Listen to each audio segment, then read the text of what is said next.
I'm about to show you how to easily film in Red RAW with the Nikon ZR. And to save you time, I will link to my RAW filmmaking cheat sheet that will show you all of the best settings in one very easy to use place that you can reference whenever you need it down in the video description.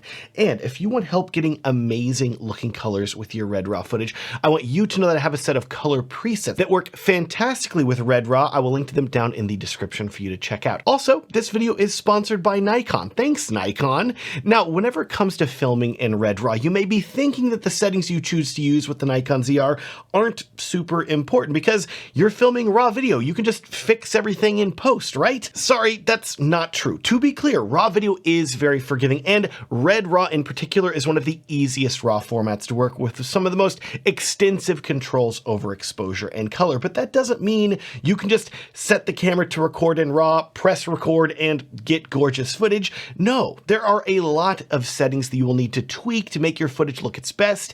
And like I said at the start of this video, I'm going to show you how to easily get them dialed in. Let's start with the basics. Grab your Nikon ZR, open up the menu, go to the video camera icon, and then for video file type, you're going to want to select R3D NE 12-bit R3D. Side note, we're going to call this Red RAW in this video, but it is technically R3D NE, and I want to make sure we are technically accurate here. Anyways, this will enable filming in Red RAW in log, which is going to be a very flat and desaturated image. Next, we need to talk about how we can make filming in Red RAW as easy as possible, because the ZR offers a ton of helpful tools to make it simple. First, you're going to want to enable View Assist, which is going to get rid of this really flat and washed out log image preview and apply a 3D LUT that's going to give you a much more saturated and contrasty look to your camera screen. And more importantly, by turning on this View Assist feature, that is going to actually affect how some of the other exposure tools work in the camera. So I highly recommend turning it on, but don't worry if you do not want to, that's okay. I will explain how to use these exposure tools without the View Assist enabled as well in a minute. Now, the fastest and easiest way to enable View Assist is to press the Assist Display button in the bottom right of the screen and then tap the Assist button up in the top middle, which is going to enable the View Assist feature. Just like that, your footage will now be much easier to look at, and you may think that you're ready to film right now if things look good. We just go over here and just hit record, right? And then we're recording our video. Well, how do you know that you are exposing the camera properly? This is where we need to talk about exposure tools and how you can use them quickly and easily to make sure that your footage is properly exposed every time that you film. First, some ground rules. When you are filming in R3D, my recommendation is to always set your ISO first to one of the camera's two base ISO levels. These ISO levels are either ISO 800 or ISO 6400, and the camera makes it super easy to toggle between them. Just press the ISO button on the back of the screen, and that's going to bring up the screen that says base ISO sensitivity, and you're going to be able to toggle the ISO between this low and this high sensitivity level. If you're filming in brighter conditions, outdoors in the sun, etc., set your camera to 800 ISO, the low option. And if you're filming in darker conditions like a wedding reception in the evening, choose ISO 6400, the high setting. By choosing one of these two base ISOs, you'll be recording with the least amount of noise, which is going to give you the cleanest image. But I hear you telling me, Matt, I'm filming RAW video. Why does it matter what ISO I film with whenever I can just change it in post later? And that's a great question. The answer for why actually has to do with the next exposure tool we need to talk about, which is the zebras. No, we aren't talking about the animal. We're talking about enabling these little black and white lines that will appear on any overexposed footage in your shot. If you see these, it means that your footage is too bright and unrecoverable. So you're going to want to enable these zebras and have them on pretty much all of the time that you are filming. I'll show you how to quickly toggle these zebras on and off in a minute, but we need to start by making sure the zebras are set up properly. So we're going to go back into the menu now, go down to the pencil icon to G video, and then we're going to go to G16 zebra pattern. For highlight threshold, you're going to want to select 245, which is the level where your highlights will start to clip and be unrecoverable when overexposed. And then for mid-tone range, this is a very useful setting because it's going to enable you to see zebras on your skin tones and see whether they are properly exposed. So for mid-tone range, you're going to want to set this to 130 30 with a plus or minus value of 15. Shout out to Kalen Rome from Gamut for testing the camera and figuring this out. I'll link to his YouTube channel down in the video description. Anyways, press OK, exit the menu, and then to enable or disable your zebras, all you have to do is tap the display assist button in the bottom right, and then tap the zebra pattern button, which is in the bottom left of the top menu. The first time you tap it, it's going to bring up your mid-tone zebras, and then you can tap it again to see your highlight zebras. Now, remember how I was telling you earlier that you want to stick to the base ISOs of the camera? Well, here's what that has to do with zebras and why those base ISOs are so important. See, if you change the ISO of your camera away from these base ISOs of 800 or 6400, these zebra values are actually going to change too, and the camera is not going to be able to accurately tell you if your footage is overexposed or not. Nikon actually has a PDF that they've created that will show you the correct zebra levels for all of the ISO levels of your camera, and this chart shows that for the two base ISOs, you can have your high zebra set to 245 with the View Assist 3D LUT applied, and your LUTs will be accurate and show the correct point where your image is overexposed. Notice though that if you do not have this View Assist 3D LUT turned on, you will want to set your zebras lower, down to 180 to make them accurate. So keep that in mind if you do not want to use the View Assist 3D LUT feature. Also, remember how I said earlier that if you do not use the two base ISOs of the camera that the zebras will be incorrect? Well, as you can see from this chart, if you change your ISO away from these base ISOs, you will also need to adjust your zebras as well, which can be a pain and is quite difficult to memorize. That's why I recommend sticking with the base ISO. So it will make exposing your footage much easier. But that said, if you want to use a different ISO, just make sure that you check this chart to expose your zebras properly. To download this PDF, you can either get it from Nikon's website, or I've also uploaded a mirror to my website as well, just in case they ever take it down, and I will link to that PDF download down in the video description. Now, we are not done talking about zebras yet, because it's now time to tie all the things that we've talked about together to help you expose your image very quickly and accurately. With your Nikon ZR set to record in Red RAW, set your camera to one of the two base ISOs, either low or high, then enable your highlight zebras right up here in the top.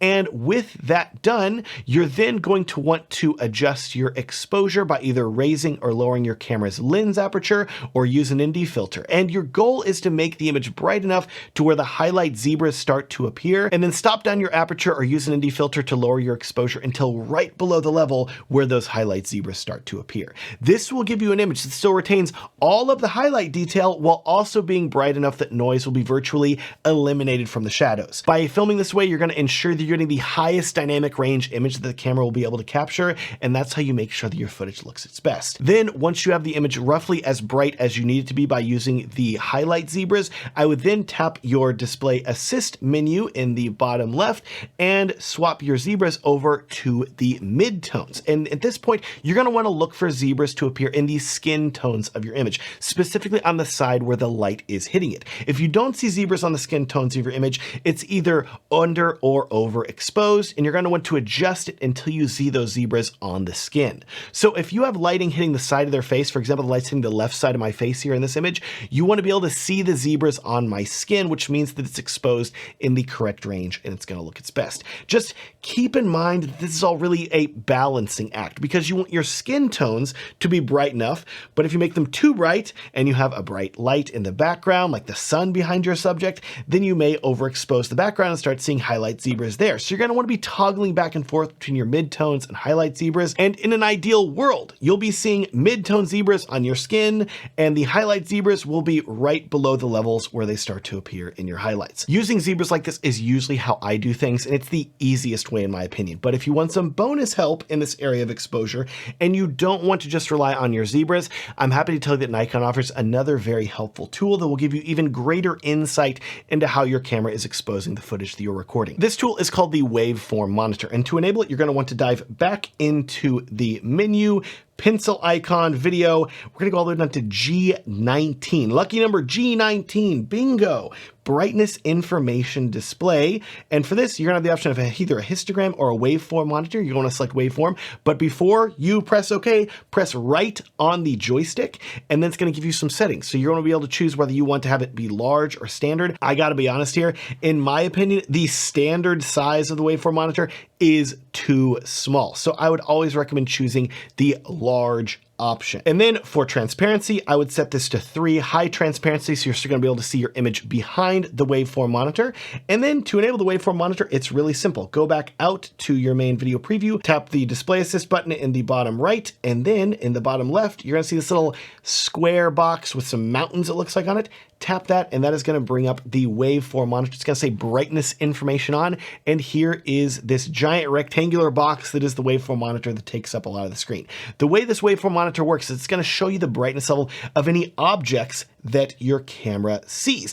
And here's where you have something important to do. You need to make sure that your ZR is updated to the latest firmware, because in firmware 1.10 that Nikon released in January 2026, they added a very useful feature to the waveform monitor. With this new firmware installed, you're gonna see on your waveform monitor 4 lines. 3 are gray and 1 is red. The bottom line represents your shadows, the middle line is your midtones, and the top is your highlights. Darker things are going to be lower, brighter things are going to be higher, and more intensely white something is indicates how many pixels are close to that brightness level. And what's great is this is all going to be presented horizontally across the waveform monitor. So any object on the left of your preview screen that you're looking at on the back of the monitor is going to appear on the left side of the waveform monitor, and anything on the right side is going to appear on the right side of the waveform monitor. And if you move your camera, or in this case my hand, around, you're going to see that brighter things on your screen have higher mountain peaks and darker things have deeper valleys. This is almost like having robot vision, because you're seeing objects in the waveform monitor, but you're only seeing how bright they are, not actually what the objects are. But if you have something moving from left to right across your screen, you're going to then be able to look and be like, oh yeah, I see what that is. It's a person walking there. In this case, a hand. But it's not actually a hand. It's a visual representation of the brightness level of the hand. But here's where the waveform monitor got a big upgrade with the 1.10 firmware for the Nikon ZR, because that firmware added this 4th red line to the waveform monitor. This red line is going to be your clipping line for the waveform monitor. And if any of your footage goes above this line, it's going to be overexposed and unrecoverable. Even better, remember how earlier I talked about how the zebra level that you choose is going to vary depending on the ISO level that you're filming at. So I always recommend filming at one of the 2 base ISOs. Well, this red clipping point line is going to change depending on the ISO that you film at, so it is always accurate, which is great. The main thing that you need to keep in mind with this waveform monitor is that when you're filming in Red RAW, all this color information is going to be compressed downward, meaning that instead of the proper exposure levels being right in the middle line for your skin tones, instead it's going to be about 1/3 to about 1/2 of the way up above the shadow line. If you expose your skin tones at approximately that level of the waveform monitor, they are going to look great. So as you are filming in Red RAW, here is basically your entire workflow from beginning to end. Set your camera to one of the 2 base ISOs, either 800 or 6400. Make sure that your highlight zebras are enabled, and then expose your image by using your lens aperture, an ND filter, to make the image bright enough where you just start to see zebras, then back off it just slightly until they are not visible. Then switch over to the mid-tone zebras and check if they're showing up on your skin tones, and use the waveform monitor to double check that your skin tones are about 1/3 to 1/2 of the way above the shadow line. Lastly, go back to the highlight zebras and make sure that any adjustments you have made are keeping the highlight zebras that are showing up to a minimum if possible. And this is the sweet spot of the camera when filming in Red RAW, and where the image is going to give you the maximum image quality and flexibility when color grading. And that is how you easily film in Red RAW with the Nikon ZR. I want to give a huge shout out to Brandon Talbot for his helpful videos on the ZR, which helped me confirm these settings. I will link to his channel in the video description, and I will also link to that Red RAW filmmaking cheat sheet, as well as the Nikon Zebras chart down there as well. You can download both of them completely for free in the video description. Please subscribe if you want to see more videos about filmmaking. Thanks so much for watching, and have a great day.